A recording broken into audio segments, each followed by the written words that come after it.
Hi friends, ఇప్పుడు time 7 అలా అయిందనమాట ఈవినింగు. మేము రెడీ అయిపోయి బయటకు వచ్చేసాం. బయట కొంచెం చలిగా ఉంది అండ్ వర్షం కూడా పడుతుంది. అయినా ఓపిక చేసుకొని బయటకు వచ్చాం. ఎందుకంటే క్రిస్మస్ సీజన్ అప్పుడు జర్మనీ చాలా అందంగా చేస్తారు. మేము వచ్చింది క్రిస్మస్ మార్కెట్కి అనమాట. ఇక్కడ రకరకాల డెకరేషన్స్, లైట్స్ పెడుతున్నారు చూడండి. ఇక్కడ ఒక స్వాన్ కూడా ఉంది లైట్స్తో. ఇక్కడేమో జాయింట్ వీల్ ఉంది, చాలా అందంగా ఉందన్నమాట. అండ్ క్రిస్మస్ మార్కెట్లో ఫుడ్ కూడా రకరకాలు ఉంటాయి. అవి ట్రై చేయడానికి వచ్చామన్నమాట. చాలా రకాలైన జర్మన్ ఫుడ్ కొత్తవి ట్రై చేసాం మేము. టేస్ట్ అయితే మాకు చాలా నచ్చేసింది. ఇదిగోండి చూడండి, ఇక్కడ స్వీట్స్ కూడా ఉన్నాయి. సూపర్ ఉందన్నమాట టేస్ట్.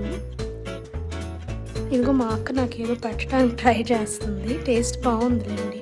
ఇదేనండి క్రిస్మస్ సీజన్ జర్మనీలో. చాలా బాగుంటుంది. నెక్స్ట్ బ్లాగ్లో కలుద్దాం. Bye bye.